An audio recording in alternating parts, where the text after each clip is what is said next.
and welcome. I'm Ijoma Onyato. Tonight, Lagos High Court orders remand of Danish man who allegedly killed his Nigerian wife and daughter in prison.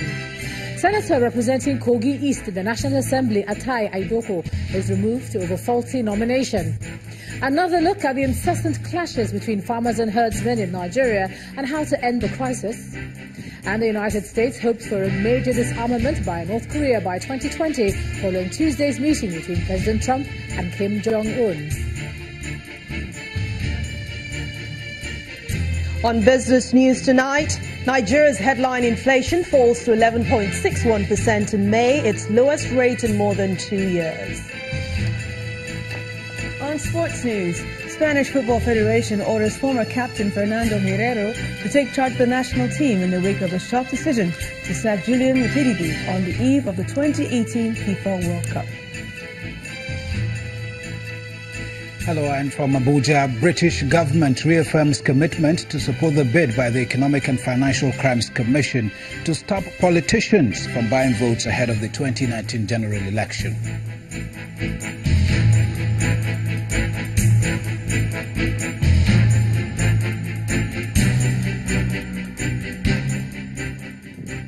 We begin tonight with a decision of the Lagos High Court to remand in prison a Danish man who allegedly murdered his Nigerian wife and daughter in their home on April the 5th this year.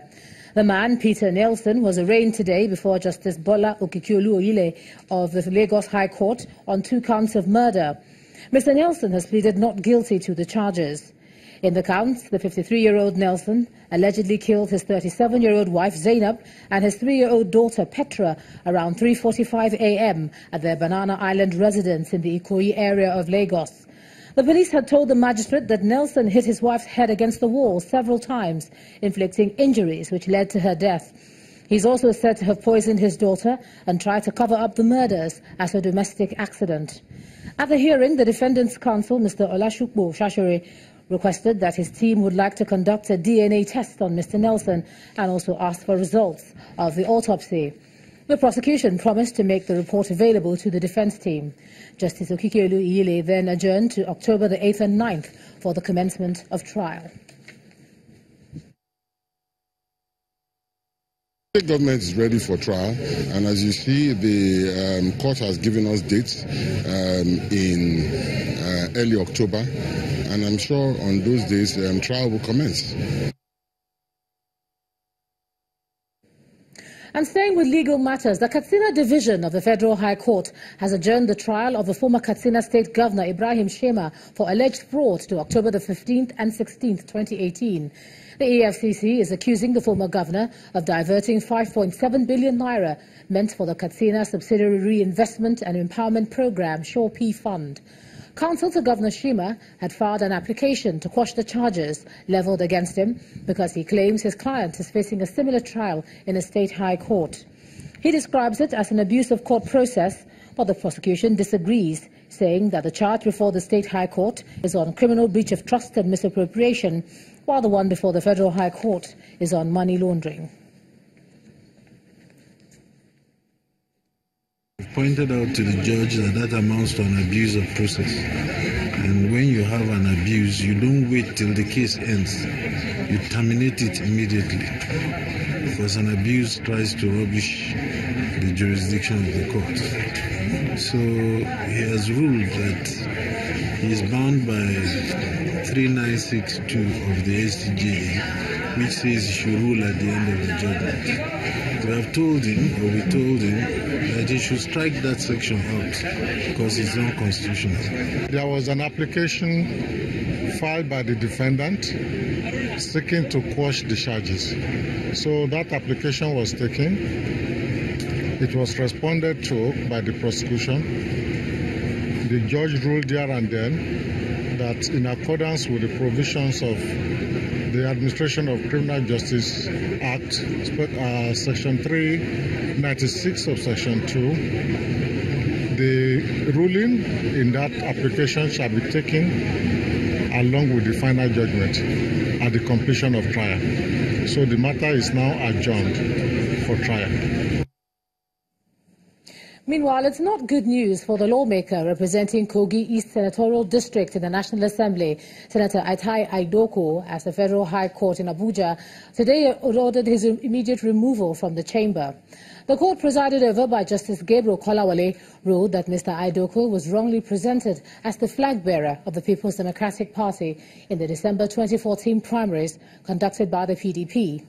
His challenger, Isaac Alfa, had asked the court to nullify the election, pushing the case to the Court of Appeal, where both of them were ordered to return to the trial court to allow it to determine the rightful owner of the suit.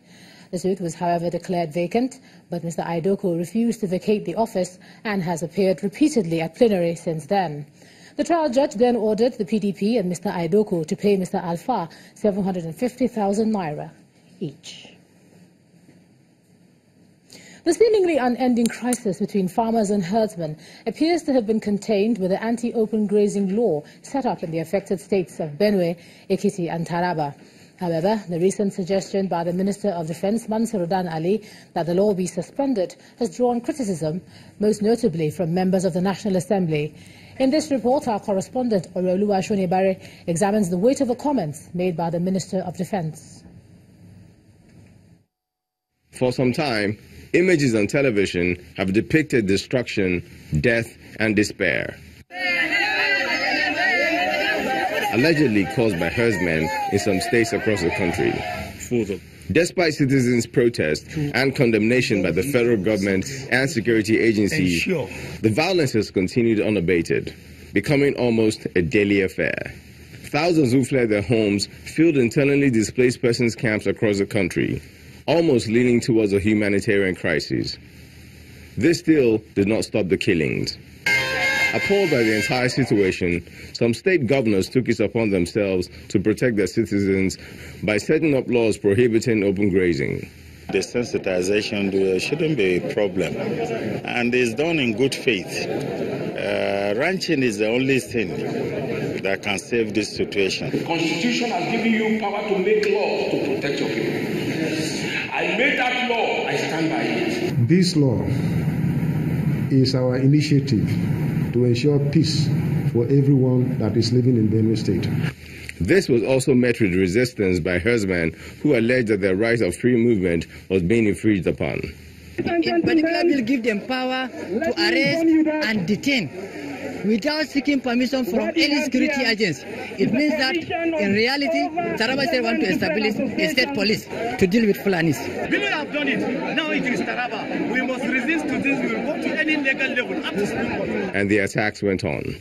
But the governors were also bent on making their plans triumph. I cannot accept the situation in these communities any further.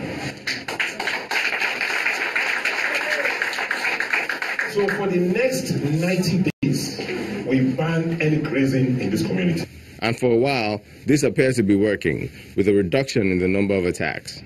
But recently, the statement credited to the Minister of Defence, Mansurudan Ali, suggesting that there would be less tension in the troubled states if the implementation of the anti-open grazing law was suspended, seems to have brought the peace plan to a halt, with members of the National Assembly challenging the call. Advise the Minister of Defence to withdraw his statement on his call for the withdrawal of the anti-grazing laws in Benue and Taraba, as these laws were properly enacted in accordance with the powers of the state houses of assembly. To the Minister of Defence, the police and Department of State Services are capable of putting an end to the crisis without grazing laws. The remote course is part of the grazing route. Hereby we are in this country, right from independence, there are cleared routes where people pass. The issue of arms is all over. There is nowhere in this country where arms are allowed to be carried apart from legitimate security forces. So anybody that is carrying any arm is illegal. But the question many ask is, if the same security apparatus charged with protecting lives could not handle the situation effectively, that it led to the loss of thousands of lives, including those of security agents, without apprehending those behind it, what new strategy have they come up with to contain a situation that is threatening the peace of the nation? The answer is best left to time. Oroluwa Shonibare, Channels Television News. Let's take another look at all this. I'm now being joined on the News at 10 by an agro-entrepreneur, African farmer, Mogaji. Thanks a lot for joining us on the News at 10. Thank you for having me. What do you think of the comments credited to the Defense Minister? Do you think that suspension of the anti-open grazing law will douse tension in the area? No, it will not douse the tension in the area. I think the minister ought to have been more sensitive because lives have been lost. However, fundamentally, there's been a surface look at the conversation. One, why are the herdsmen carrying arms? Now, they're carrying arms because they are trying to protect themselves, mostly from cattle rustlers who kill them and take their livelihoods and move on. So the herdsmen are not protected. So until we begin to look at protecting them and also protecting the people, then we will not have a balanced conversation. And one of the reasons that there was criticism for the anti-open grazing law was that it wasn't balanced. Perhaps it was tilted to one particular side. I shan't say which side at this time. Yes, it was not balanced because we're very sensitive and we're territorial around here. So if you're bringing someone else into the domain, you should have a conversation. So not having that conversation is the main issue, not the fact that you have opening up the community to herdsmen. However, the herdsmen and the communities, they've been staying together for years. And the crisis has also lasted for years. The crisis has been there for over 20 years and has been increasing over the last 10, 12 years because in the field, we actually see people being killed, being named, hands cut off, legs cut off. However, it's not the Nigerian herdsmen, so to speak, because I don't like to always say the Fulani herdsmen, because they're mostly foreigners in the country. The borders are really porous, and we don't have enough security operatives to take care of it. So there are a lot of issues around it that we cannot just say open up grazing or close the grazing. Okay, let me just ask you briefly. As a farmer, how concerned are you about the impact this crisis has had, at least, let's say in the last 6 months, on food supplies, shortages? There's also, the threat of, will there be starvation, hunger? How worried are you about this? I'm seriously concerned because earlier this year we decided to move into the eastern part of the country to establish some projects and look at the situation there vis-a-vis farming operations, particularly Gombe.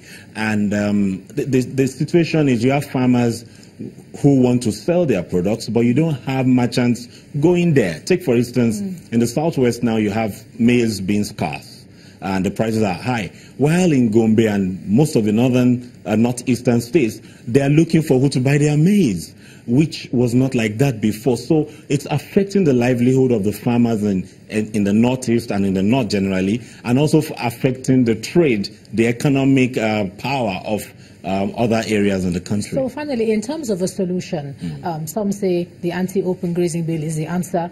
Others say it is not the answer. Where do you stand on open grazing versus ranching as a solution? I think either is not really a major solution. A solution is to encourage entrepreneurship within the cattle value chain.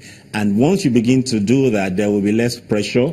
The other areas in the country are better positioned to grow grass for cattle than the northern part. So bottom line is that we need to bridge the two together, bring the communities together. They speak the same language. The outsiders that are coming in are the ones complicating the issues. All right, agro-entrepreneur, African farmer Mogaji, thanks a lot for sharing your thoughts with us. Thank you. On News at 10 tonight. In part 2, after the break, President Muhammadu Buhari expected to sign the 2018 budget into law next week. Do join us again.